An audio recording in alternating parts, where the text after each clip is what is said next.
You know, the place where he lived up until a week or so after the LAPD raided it? He moved out shortly after the raid, but clearly he did not take everything with him. We have a shocking update in the David case. After the raid, David left his home, but he forgot something important at his house. Private investigator Steve Fischer has got his hands on it. He did not take everything with him, like the Build-A-Bear certificate. What's important is what's at the bottom. Take a look closely. You can see the name Esmeralda. The certificate was tucked away inside the Hollywood Hills mansion that David abandoned just a week after police raided it. The certificate is dated the 21st of April 2024. That date might not sound dramatic, but it's explosive, because it's 16 days after Celeste was reported missing for the final time. The Build-A-Bear certificate is dated April 21st, 2024. And that matters why? Because it's 16 days after Celeste's family reported her missing for the final time. We know that she ran away from home, ran away at least twice in the months before that. Let that sink in. While her family had her listed as a missing child, a certificate turns up in David's house, dated just over 2 weeks later, signed allegedly by Celeste's cousin. But this is not even the shocking part.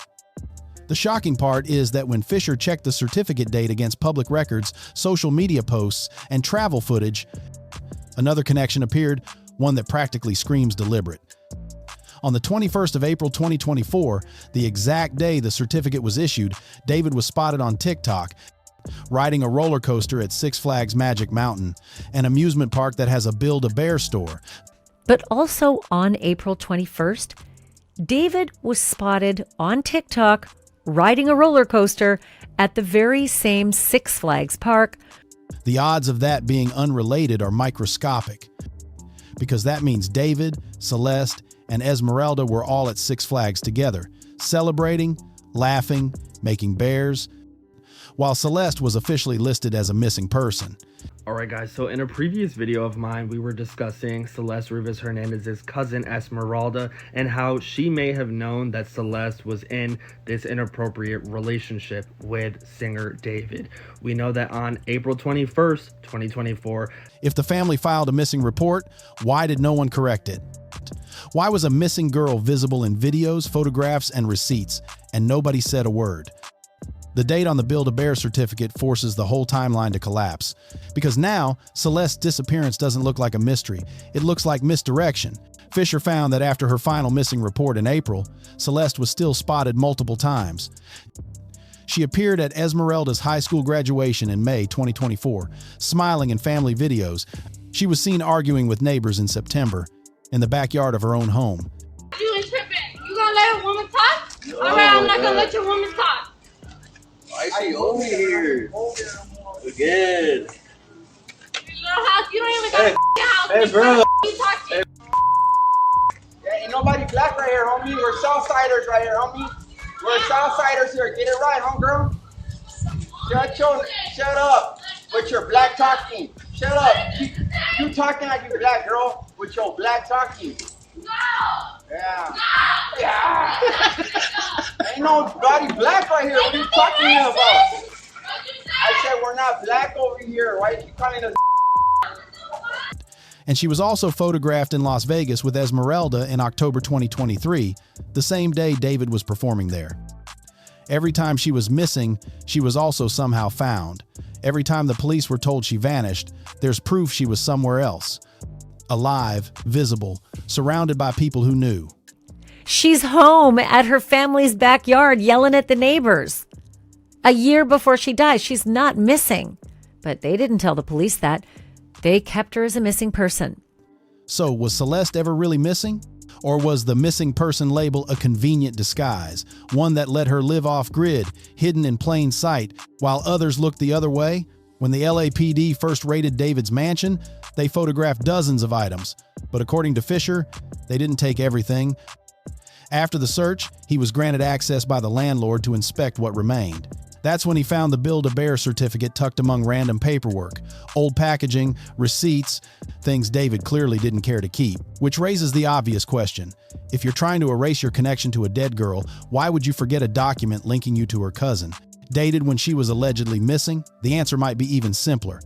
arrogance. People who think they're untouchable rarely worry about the small things.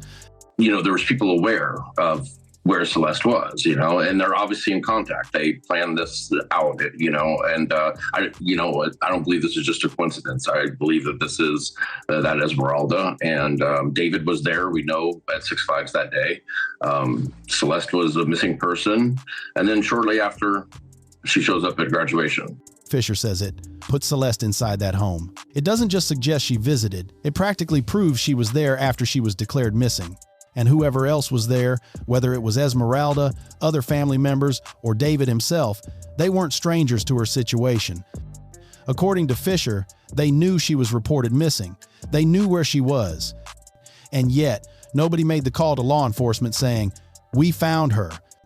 In October 2023, Celeste and Esmeralda were photographed together in Las Vegas, the same night David performed there. The image was posted by Elvira, Esmeralda's mother and Celeste's aunt, and then quietly removed after Celeste's death became public. When Fischer brought this up, he sounded exhausted. "It's always the same pattern," he said. "A piece of evidence appears, it gets deleted. A post surfaces, it disappears. A timeline inconsistency gets noticed. It's brushed off as old." He confirmed that.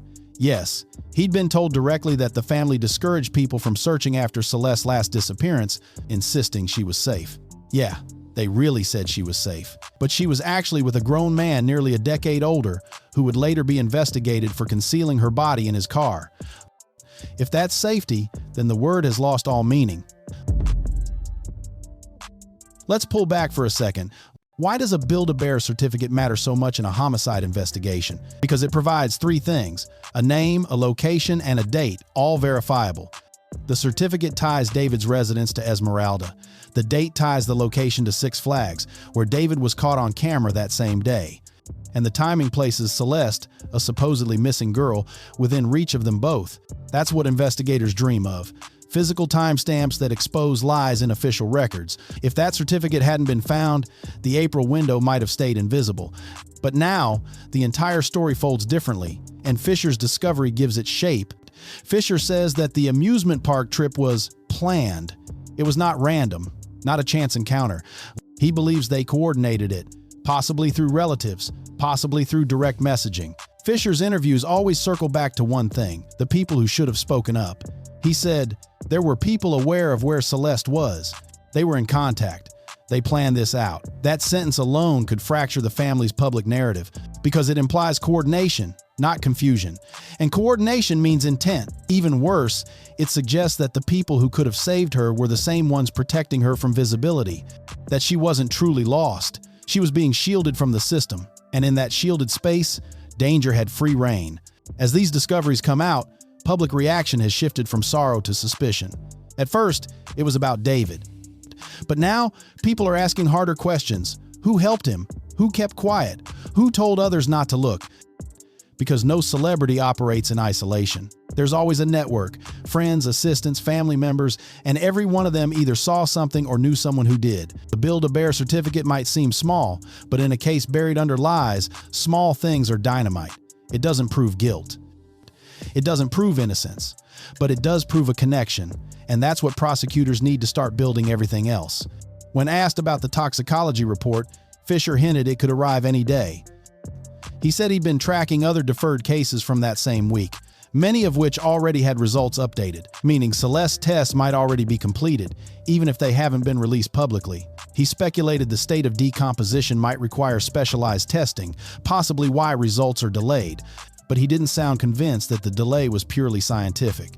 If you want to stay ahead of the next update, when toxicology results drop, when the footage surfaces, when the arrests finally come, hit subscribe, because we will be the first to update you. See you guys in the next video.